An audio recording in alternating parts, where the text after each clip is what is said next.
Okay, the recording has started. Okay. I would like to call the meeting of the St. Louis County Board of Zoning Adjustment to order. The board members present today are Angelia Bills, co-chair, and Justin Randall, member. The Department of Planning staff members are Debbie Netspit and Emily Cowan. First, I offered into the record the affidavit of publication pertaining to today's meeting, December 15th, 2021. The board hereby takes official notice of and admits into evidence on the record the St. Louis County Zoning Ordinance, Chapter 1003, St. Louis County Revised Ordinance 1974 as amended, and Chapter 1004, St. Louis County Revised Ordinance 1974 as amended. Next, I would like to call for a motion to approve the minutes of the previous BZA meeting of December 1st, 2021. Is there a second? I'll second that. The hearing procedure is informal, but is a teleconference and is recorded. The planning staff will read each request into the record. The petitioner will be unmuted, state their name, and make a brief presentation to the board explaining the reason and hardship for the requested variance. The board will not consider financial hardships. Board members may ask questions to clarify the facts. When the board is satisfied with the material presented, the chairperson will then ask if there is anyone in favor or opposition to the request. To do so, click the hand next to your name if any comments were submitted. Staff will read them into the record. Before a call for the vote, the petitioner may request a continuance in order to bring in additional documentation. The board may also request a continuance to gather additional information or for a visit to the site. Once comments have been heard, the chairperson will call for a vote at that time. The discussion has ended. No further discussion is permitted. The board will generally make a decision today. Since there are only 2 members present, if the board's vote is split 1-to-1, the request will be deemed held until the 3rd member is present. If a variance is approved, the petitioner has 6 months from the end of the state of the emergency to obtain the necessary permits or establish the use requested, or the variance will expire. The petitioner or any interested party has the right of appeal to the St. Louis County Circuit Court. This must be done within 30 days of the decision. Paperwork will be mailed, including the board's decision will be mailed to the petitioner.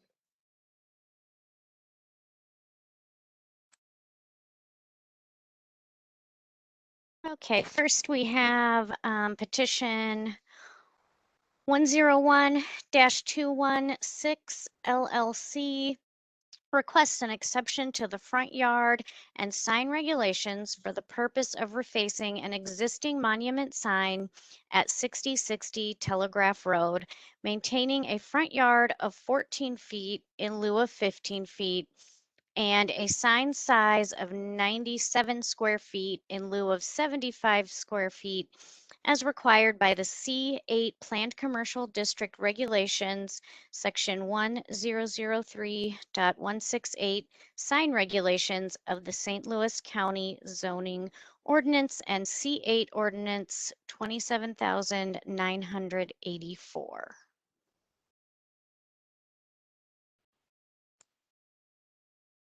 And Mr. Gleason, you are unmuted to give your presentation. Thank you. My name's Jim Gleason. I'm with Signorama, and I'm here representing 6 LLC for this variance application. My narrative in the variance request pretty much spells out the hardships, but just to clarify, this is a existing monument sign that was built in 2006. In 2006, the zoning administrator was John Watson.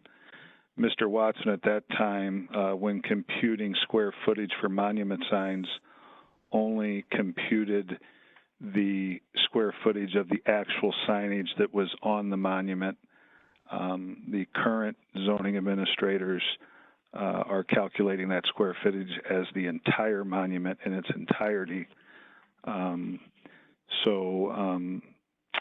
Again, this has existed since 2006. The zoning ordinance hasn't changed.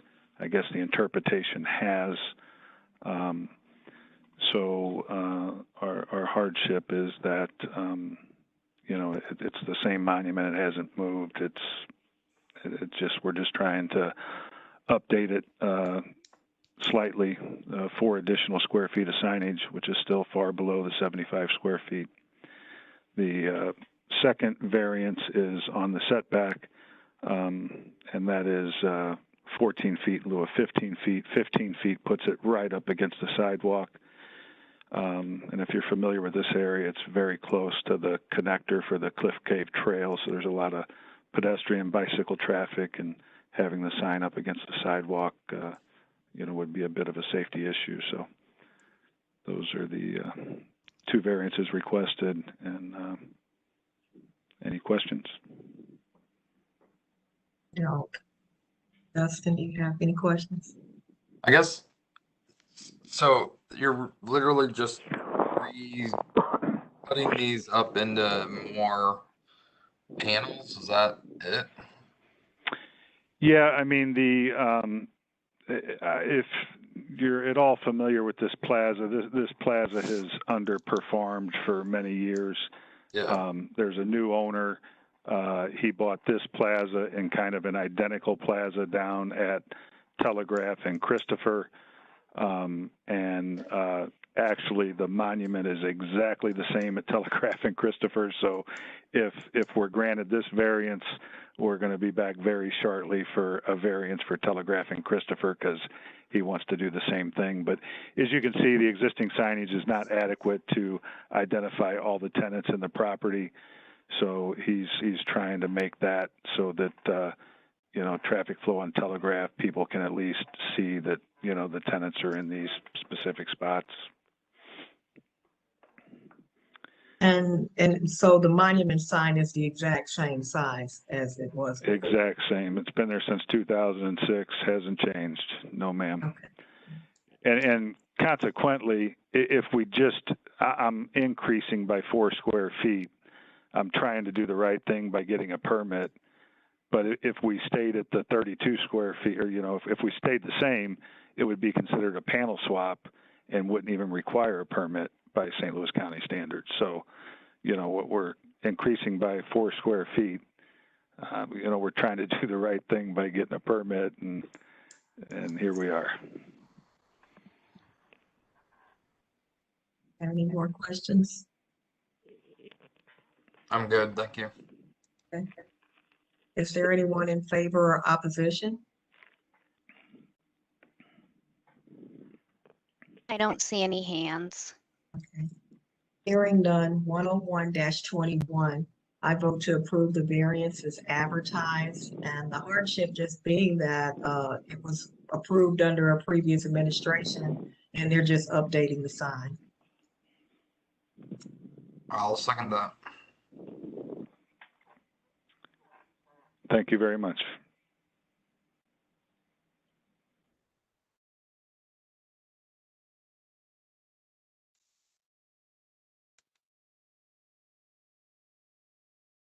Next, we have petition 102-21, Carrie McFessel requests an exception to the side and rear yard regulations and floodplain regulations for the purpose of maintaining an existing deck and stairs at 705 Turtle Cove, maintaining a side yard of 1 foot in lieu of 6 feet, a rear yard of 0 feet in lieu of 15 feet, and to allow the structure to be 4 feet in lieu of 25 feet from the floodplain limits as required by the R3 Residence District Regulations and Section 1003.101 Flood Regulations of the St. Louis County Zoning Ordinance and PEU Ordinance 7120.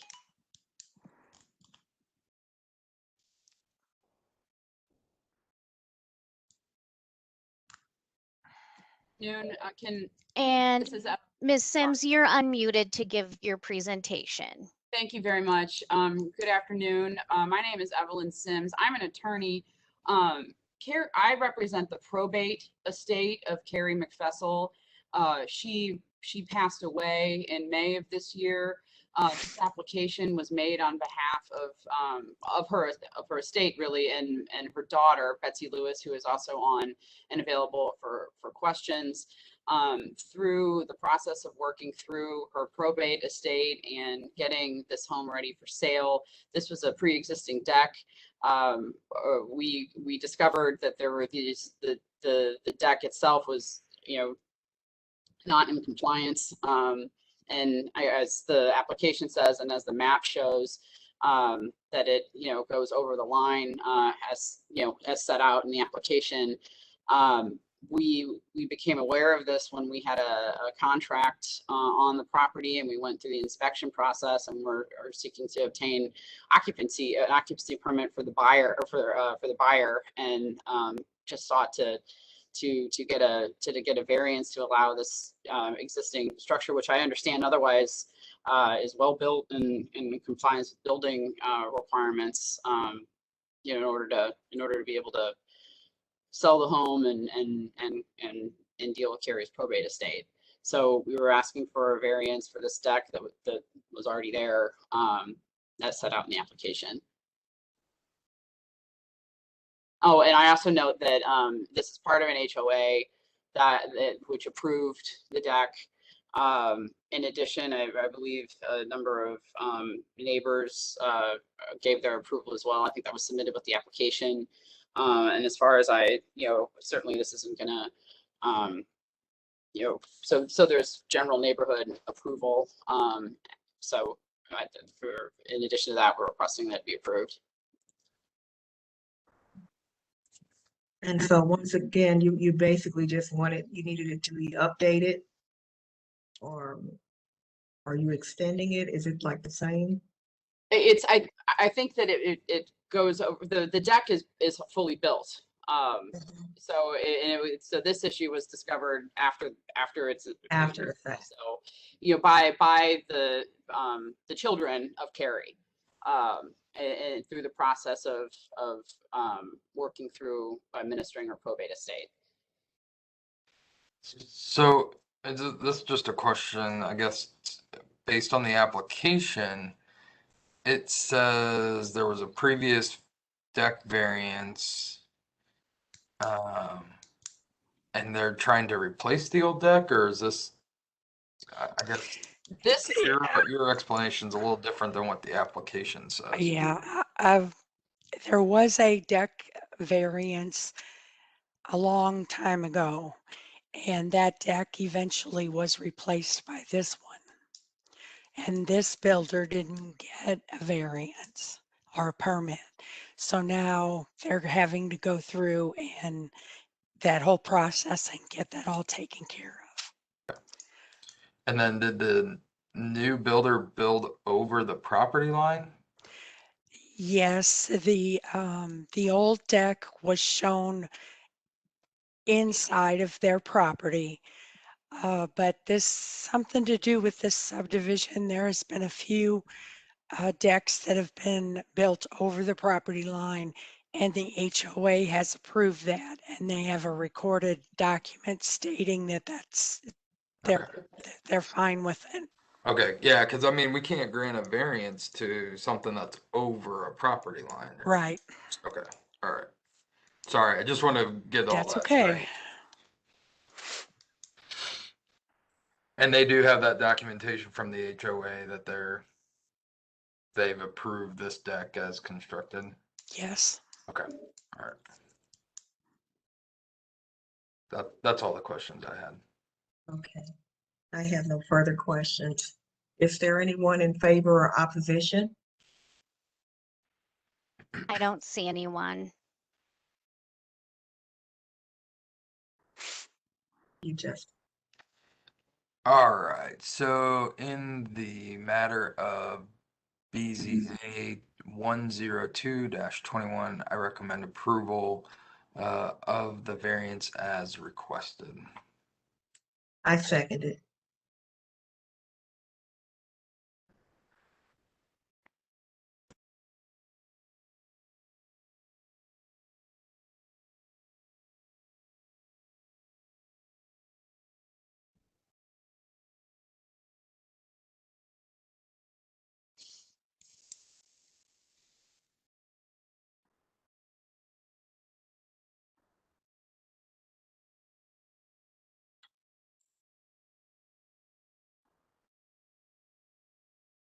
Okay, next we have 103-21, Gabriel Keller requests an exception to the side yard regulations for the purpose of constructing an addition to the existing garage and additional living space at 22 Coverly Lane, maintaining a side yard of 5 feet in lieu of 10 feet as required by the R2 Residence District regulations of the St. Louis County Zoning Ordinance.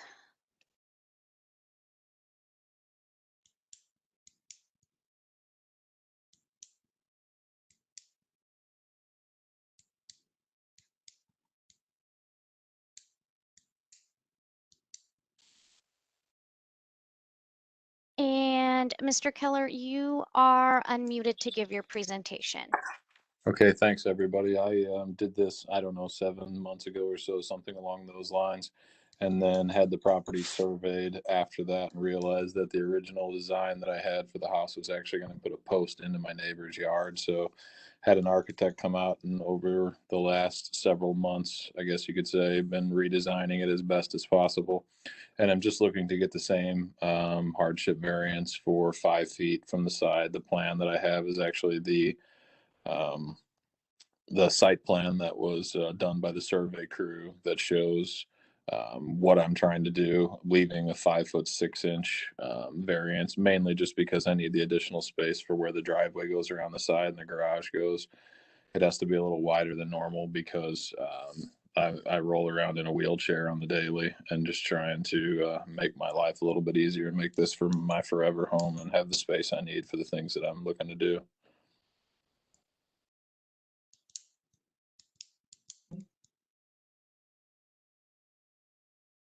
So So what is the hardship? I know you were talking about accessibility, but what is the hardship as far as why you had to go out to the side with the building? I'm just trying to get a driveway around there and a connection to the garage, and to get the garage wide enough to actually get something in it. It takes it outside of the 10 feet variance that I'm supposed to have on the side there.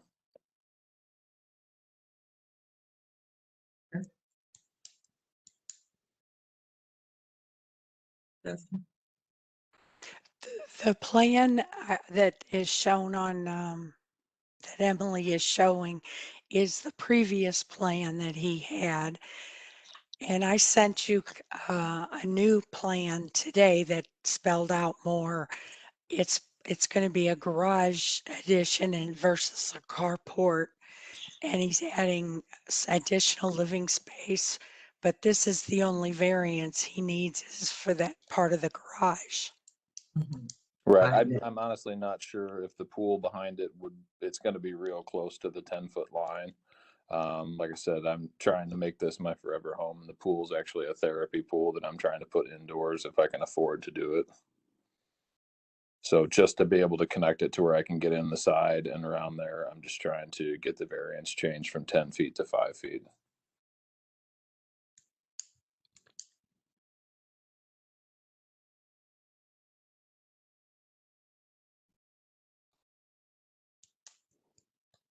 Dustin, do you have any questions?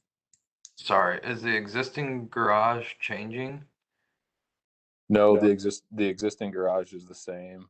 And instead of what I came 7 months for, where I was going to add to the north side of it, I was going to add a carport and then add a garage onto the back. I honestly, I don't know. I don't have the drawing you guys have because I submitted new drawings. I don't know why they didn't get there. And I emailed everything to Debbie a couple days ago, which is, like I said, the actual true survey. Yeah.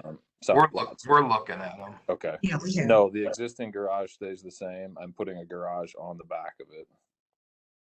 And then that garage addition, in order to get a car around the side into it, is going to take it beyond the 10 feet. And the way the drawings were laid out, it was going to be like 5 feet 6 inches with what the architect has done so far. That is, I'm afraid to go any further because the amount of money I've already spent. Sure.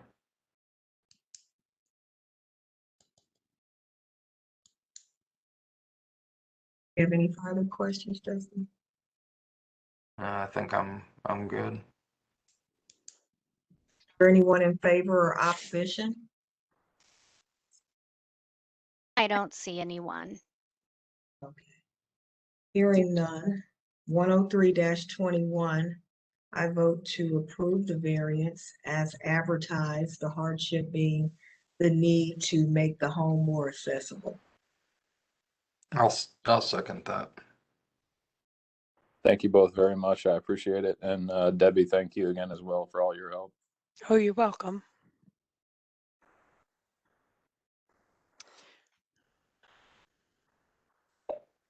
All Okay, right. that's it. That's all.